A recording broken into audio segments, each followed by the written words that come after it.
So I am so glad you brought up inflammation, and I don't mean to derail you if I am, but since you bring up inflammation, like I and by no means am I an expert, which is why I bring like people like you on, but I think inflammation is an important part of the process, and I think when you take, Motrin or Tylenol, something like that, to get rid of the pain, I, I think all you're doing is disguising it instead of working it out.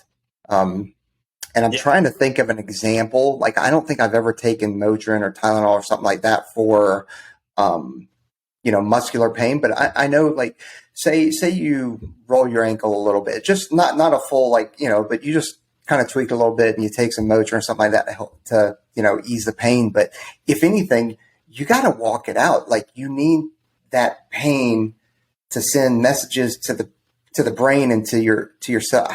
Man, Well, I'm embarrassing myself here, but you get. I don't know if you can save me or not. right. So let's think about if we're training for something like hypertrophy, which is gaining lean muscle mass, right? Our goal is to maximally stimulate those fibers and put lots of tension. So obviously that is going to degree load those tissues and they're going to need to recover. So we kind of have a two-phase part to that.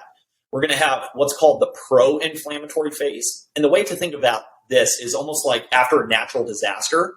So after a natural disaster, everything's destroyed. So you have a cleanup crew that comes in, and they actually kind of have to destroy a little bit more because you got buildings that are kind of half tumbled down. So they got to come in, bulldoze, and then they can actually start the rebuilding process, which would be the anti-inflammatory phase.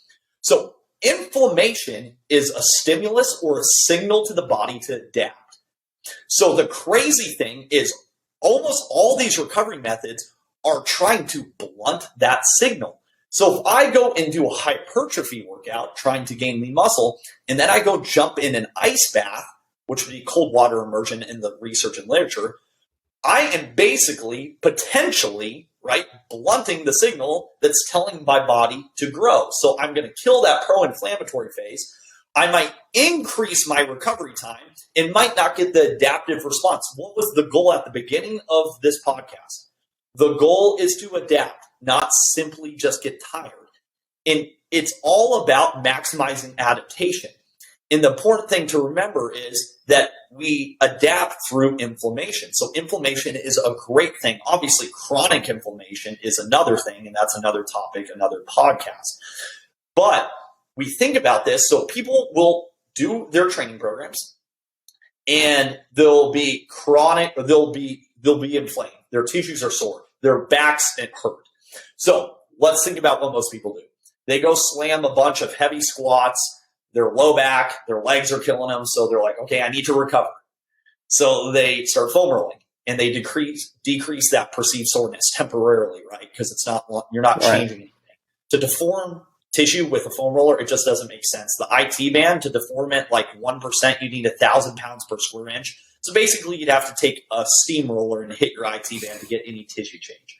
So it's more psychological change than an actual structural. So you go and foam roll your low back because it's killing you.